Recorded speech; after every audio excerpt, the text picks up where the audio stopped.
That's what you don't do. That's what you do not do, sir. You do not dare people who are routinely pushed against a wall. Watch me come out swinging. I'll be back.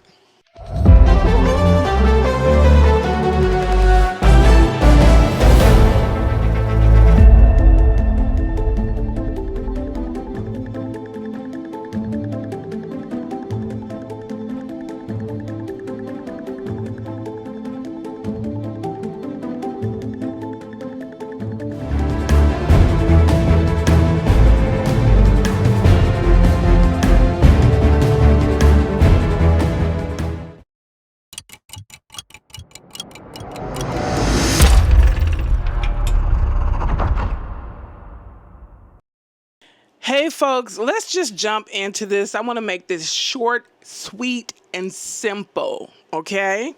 Okay. So, if you guys haven't heard by now, a lot of people are upset about the Chow verdict. He and his son, supposedly, this is what I'm getting from online, ran out and chased the young man who they assumed was stealing water out of their store in the black community that they have a business in, right? The father, Chow, powed him in the back and unalived him. My thing is, I thought there was a national law where you can, I'm serious, I thought it was a national law. I haven't looked up each state to see if there's a law against you powing someone in the back when they're fleeing. I think, you remember some time, wasn't it like 3-4 years ago? It was an altercation at Burger King in Atlanta, Georgia, I think. Something happened, I can't remember, and the black man was running away, and officer shot him in the back. So yeah, I believe there are laws, universal laws in this country where you cannot shoot someone in the back when they're fleeing because they're no longer a threat to you. Even if someone robbed your home and they're leaving, they're fleeing, you do not have a right to shoot them in the back because they're no longer a threat.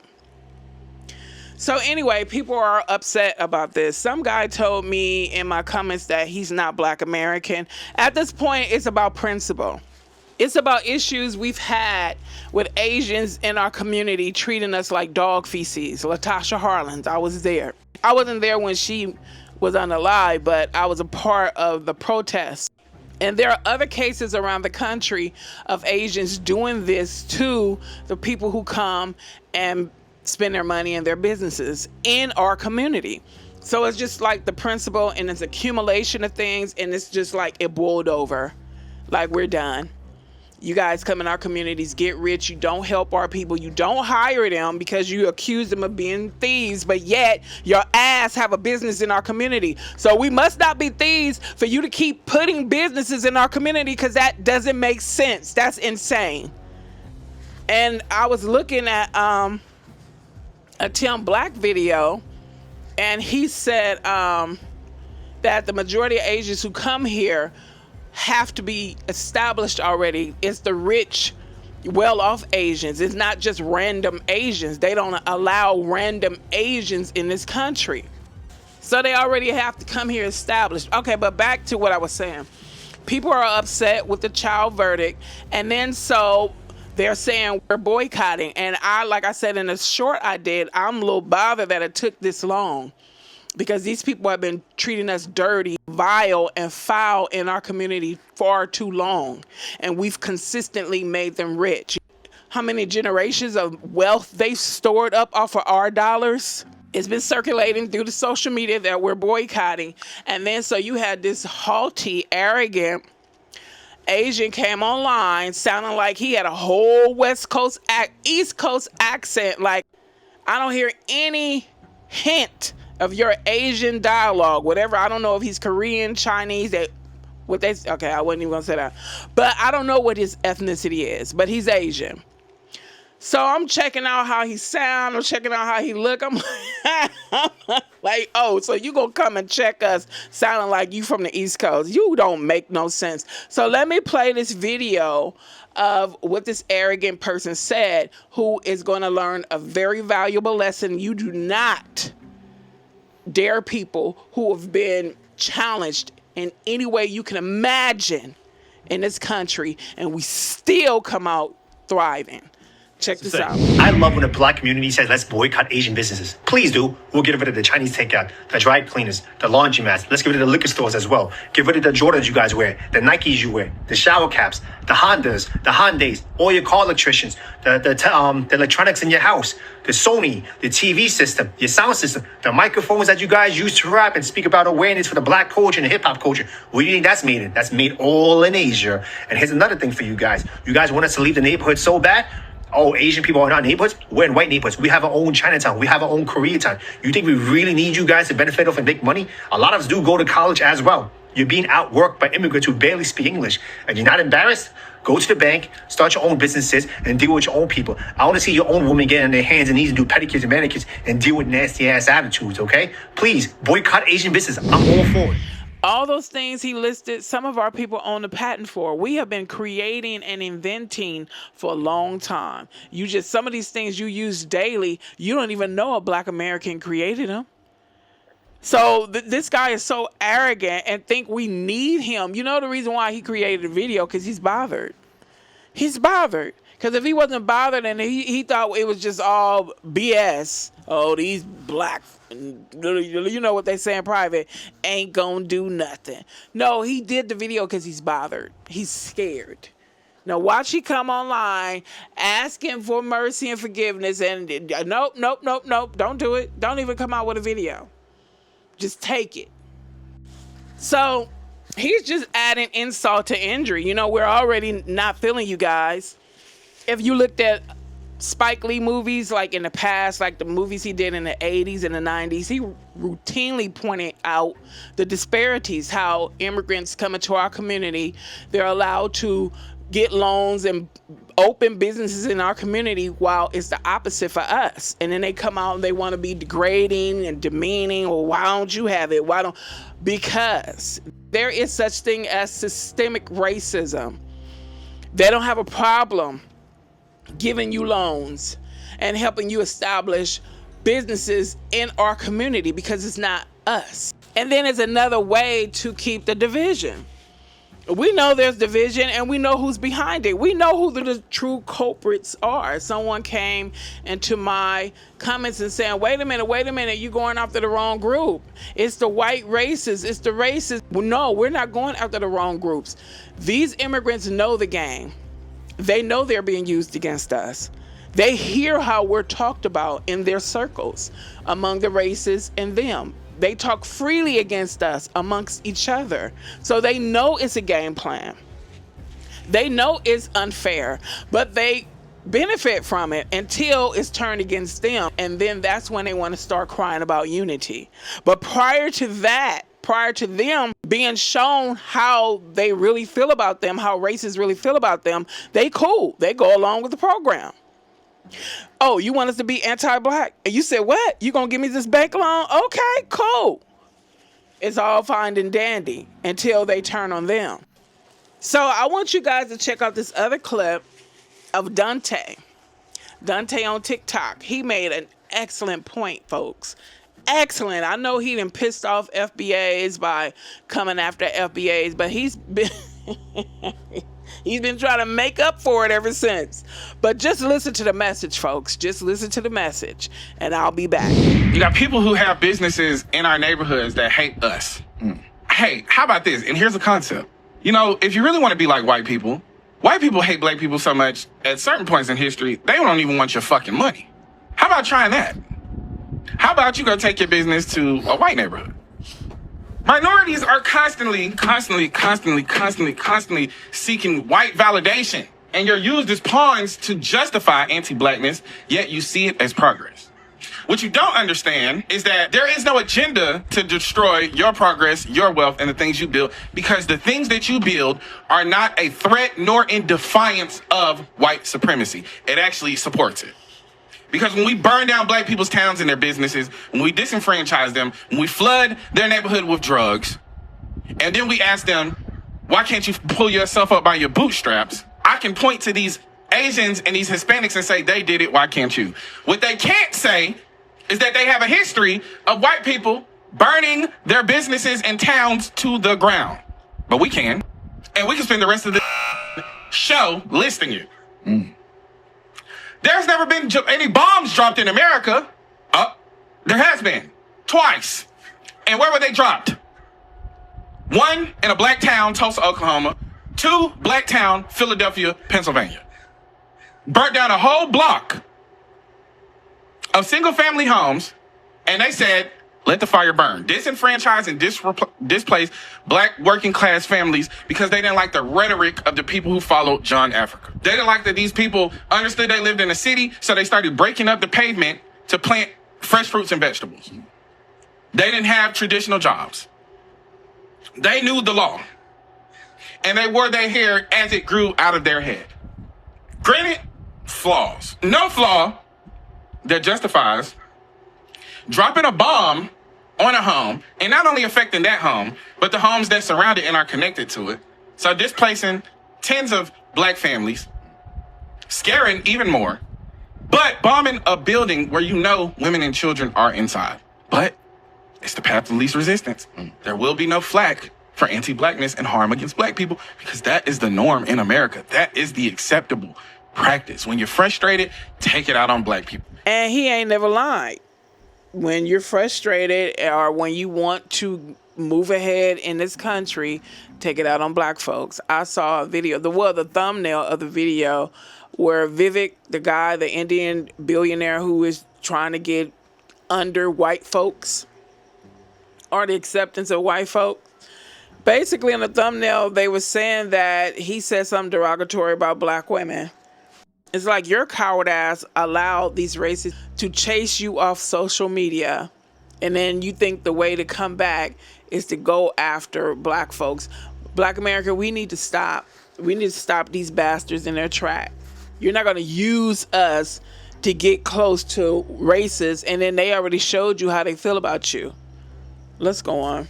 It's so sad that we have to keep making these points that what you're over here doing, we already did. Matter of fact, we did it right after the so-called emancipation. And the reason why I say so-called is because we were freeing ourselves. That's why they did it. Because they got tired of being knocked up over the head and us taking our freedom. So they was like, hold up, we got to get in front of this. We got to make it seem like we let these people go free, you know. Let it be written in history that we actually are the ones who set them free. No, we were setting ourselves free. Do some research. So anyway, right after that, we were establishing our own things. Well, even regardless of the opposition, we were establishing our own things. So you're new. You're new, booty. Okay. So now I still want to get a naysayers a little bit of lesson on the history of our national well-known boycotts. How we brought a lot of businesses, racist establishments to their knees. So you want to come with your whole chest? Because we've been dealing with your BS too long. And like I said, I'm upset with my people that it took this long. It's not that we couldn't do, it's that we had so much coming against us. We didn't need your businesses in our community. They weren't helping us. Look around, Black Americans. Look around at their businesses in your communities and see how they're helping you. They're not helping us. They take that money that they make in their business and they invest it in their community, in their countries. In their communities that they established out here, that they were allowed to establish out here. They invested in those communities and they send it home. They are not investing in your community, so why you keep making them rich? And then go look at some of their businesses. They look so nasty and disgusting. Some of them don't even come out and water down their sidewalks. They don't even come out and sweep up the trash. I don't care if people are littering, and get your ass out there and clean it up. It's your business. And then they don't tell you the reason why a lot of them established businesses in our communities, because they couldn't establish them anywhere else. White people didn't want them in their communities. So check this out. Listen to this, folks. This is about the money that these people rake in and don't do anything. They don't come back and open up a community center. They don't do anything. Didn't they say that during the Katrina flooding, Asians were asked to help and they said no? And then you had other people in other countries offering to help financially. Yeah, that's how they feel about us. There's no exact nationwide figure for how much revenue Asian-owned businesses generate exclusively within Black American communities. However, U.S. Census Bureau data shows Asian-owned businesses generate the highest gross receipts of any minority group, bringing in $1.2 trillion to $1.7 trillion annually. Listen to this. A significant portion of this is generated in urban and diverse neighborhoods. They said significant. They didn't say a small point.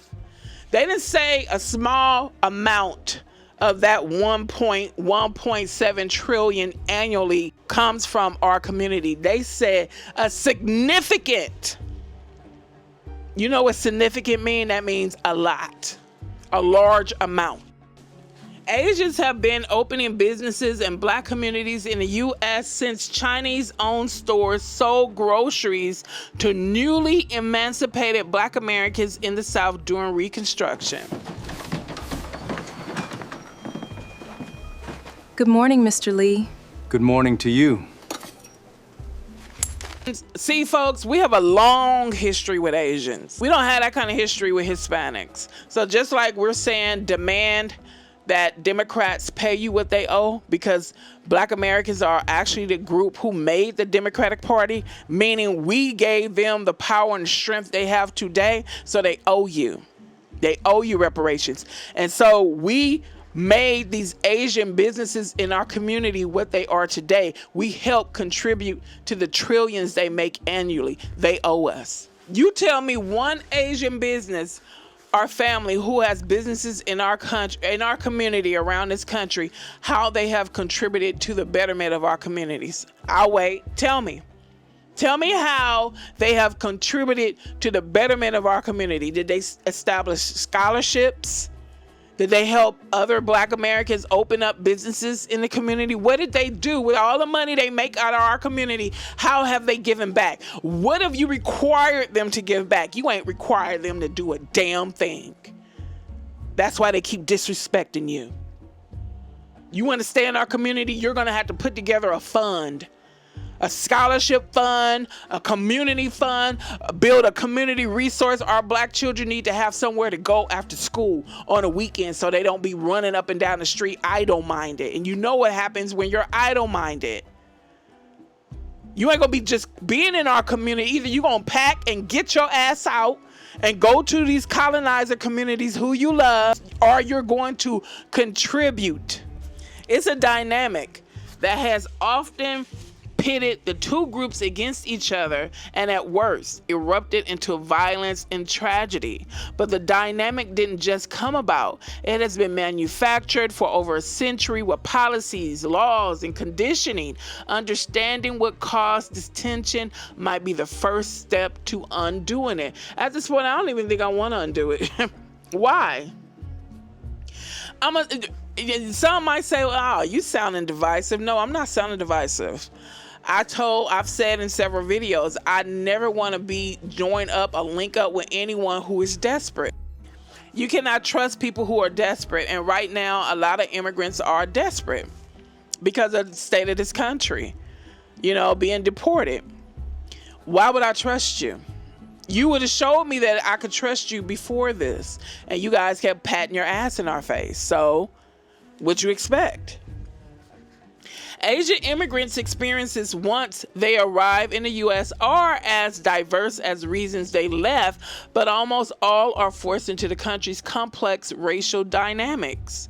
Starting in the 60s, Asians looking to start businesses in America found themselves blocked from opening in white neighborhoods. mostly by banks that refused to give them loans anywhere near the wealth of those communities. Instead, banks offered loans for new businesses in black communities, which most Asians, driven by a need to build a new life in a new country, accepted. Banks had deemed these neighborhoods high risk for loans as part of redlining. Those who are new to this country, and you might be listening to this video, redlining is when they deemed our communities not profitable, infested with crime, poverty, and then refuse to do business in our community or encourage people to not do business in our community. And they damn sure wasn't giving loans, but they gave you loans. The discriminatory banking practice of classifying neighborhoods worthy of investment based on the racial makeup of people who live there. While banks were open to working with Asian business owners as long as it was the right place, they usually refused to even consider giving loans to black people in these same neighborhoods, hoping to start businesses on their own. So the division began. Are you people that deprived of common sense to really sit there and think that we did not want to have businesses in our community? That we were so uninspired, so lazy, so inferior, that we were cool with you coming in making money off of our people and not generating wealth in our own community to help one another? You really believe that? See, that's why we don't rock with you. Because you believe this nonsense peddled by racists who have spent centuries trying to undermine us and write a false narrative of us. And if you took time and wanted to know the truth, which there are some of you guys who do know the truth, you do, but collectively, I'm done. I'm not going to keep explaining. I'm not going to keep explaining myself and my people's history to you. Who are you? That's why you came out to this country, because it wasn't good in yours. So you had to come here. You understand the trials and tribulations and trouble in your own country, but when you come here, you don't identify that with us. The disenfranchisement and the unfairness and the brutality that was shoved on us for centuries, you say, oh, shut up, niggers, you're just lazy. Okay, well, your ass was lazy too. That's why you left your country. How about that? Now let's jump into Black American boycotts. To those who want to push us, okay, we're up for the challenge. We have consistently fought the biggest destructive bullies on the face of the earth. How do you think we see you? Really? Black American boycotts have been a driving force for economic and social justice in the United States since the 1800s, leveraging collective consumer power to combat slavery, segregation, and unequal employment. Black Americans, we should have stopped giving these people our money when they refused to hire us. You go into their business and they have a whole bunch of Hispanics or them working there. And we still went in there. I'm speaking for myself too. About a year or so ago, I went to an Asian store, beauty supply, to get some shower bags, right? And one day I was like, I'm tired of coming in this itch and don't see no black employees. So I asked him, I said, where are the black employees? Y'all don't hire black folks. Hispanic guy. He said, oh, we do. They just have different shifts. That's the dialogue they give us. Oh, they have different shifts? Oh, okay, so if I come here later on in the evening, I'm going to see them? I didn't ask him all that. I was just like, I know he was full of crap. But let's go on. Historical Black American boycotts. To the ones who feel like homeboy, Dare Boy. I'm going to call him Dare Boy. Let me give you a little learning lesson. Next time you're going to think before you open your mouth. 19th century. Free produce movement. 1830s to 1860s. Led in part by black abolitionists like Frederick Douglass and William Howard Day. This was a consumer boycott of goods such as sugar, cotton, and tobacco, produced by enslaved labor. Activists patronize specialty slavery-free stores. Philadelphia streetcar boycotts, 1860s.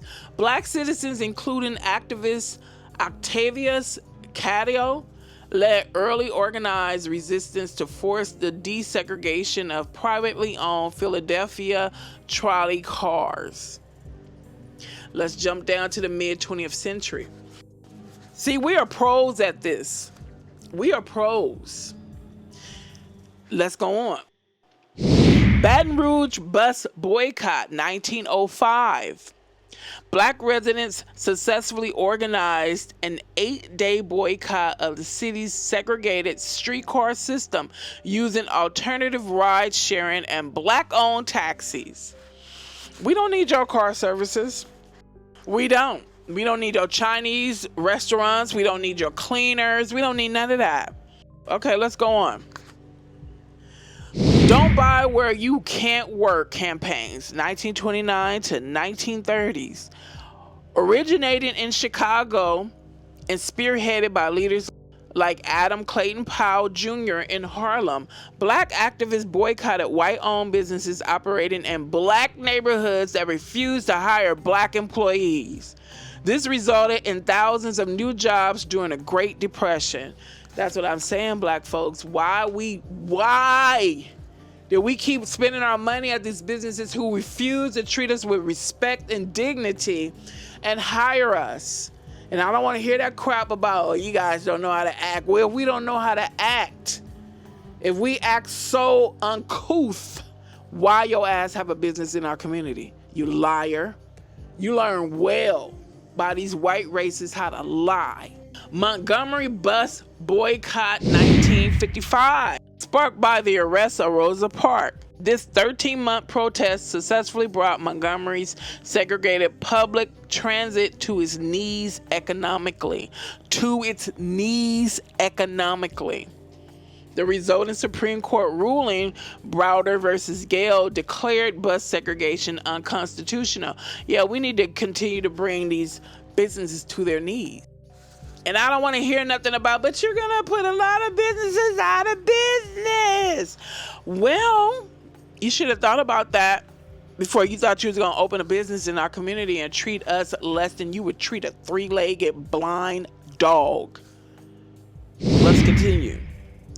Birmingham Campaign, 1963, led by Martin Luther King Jr. and the SCLC. This movement combined mass protests and brutal economic boycotts of downtown white-owned businesses, forcing local elites to integrate lunch counters and hiring practices. Late 20th century. NAACP Mississippi boycotts, 1966-72. A massive multi-year economic boycott of white-owned businesses in Jackson and Greenwood, Mississippi, which successfully won hiring and social concessions from local governments. Ongoing consumer activism, 1970s to present.